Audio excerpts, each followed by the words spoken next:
अर्पिता कुमारी, कक्षा 11वें विज्ञान केंद्रीय विद्यालय मेघाहातुबुरु की छात्रा, आज आप सभी के समक्ष हिंदी दिवस के शुभ अवसर पर एक कविता लेकर प्रस्तुत हुई हूँ। मेरी यह कविता हमारी राजभाषा हिंदी पर आधारित है, तो लीजिए यह प्रस्तुत है।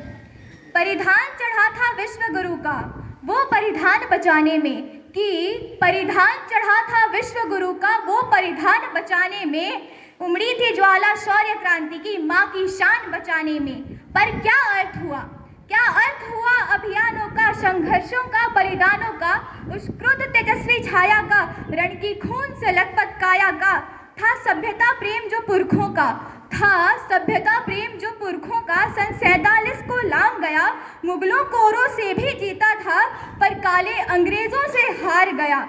अंग्रेजी के टूटे फूटे शब्द मधुरोध लगते हैं, अंग्रेजी के टूटे फूटे शब्द मधुरोध लगते हैं। साहित्य शब्द सी भाषा तो तीर चुभन के लगते हैं, साहित्य शब्द सी भाषा तो तीर चुभन के लगते हैं। वेदों में तो किस्से हैं, इतिहास उन्हें बस रहने दो, तुलसी काली को मूक रखो, पुस्तकों में सिमटे रहने दो। अरे भारत माँ का मस्तक भी पीड़ा से तब झुक जाता है जब भारत माँ का बच्चा हिंदी कहने में कतराता है। माथे का चंदन हिंदी है, भारत का वंदन हिंदी है, गोरों का मर्दन हिंदी है, लौटा अभिनंदन हिंदी है। हिंदी राग नहीं, अनुराग नहीं, सद्भाव नहीं, दुर्भाव नहीं, बंदूक नहीं, संदूक नहीं, अलगाव नहीं, टकराव नहीं, लोगों के दोषित भाव नहीं, ना ही हिंदी अभिलाषा है, लोगों के दोषित भाव नहीं, ना ही हिंदी अभिलाषा है।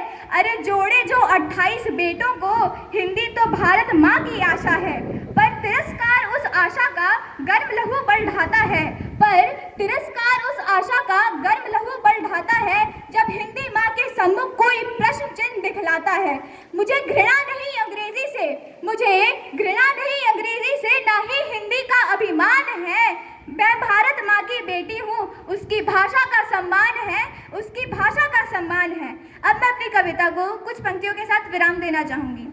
जिस भाषा में प्रेम पिता का मातृ हृदय की ममता है, जिस भाषा में प्रेम पिता का मातृ हृदय की ममता है, जिस भाषा में सभी भाव भरने की अद्भुत क्षमता है, और जो भाषा अब अखिल विश्व में बोली सबसे जाती है, और जो भाषा अब अखिल विश्व में बोली सबसे जाती है, वह भारत की जन्म प्रिय भाषा माँ हिंदी कहलाती है, माँ हिंदी कहलाती है। धन्यवाद।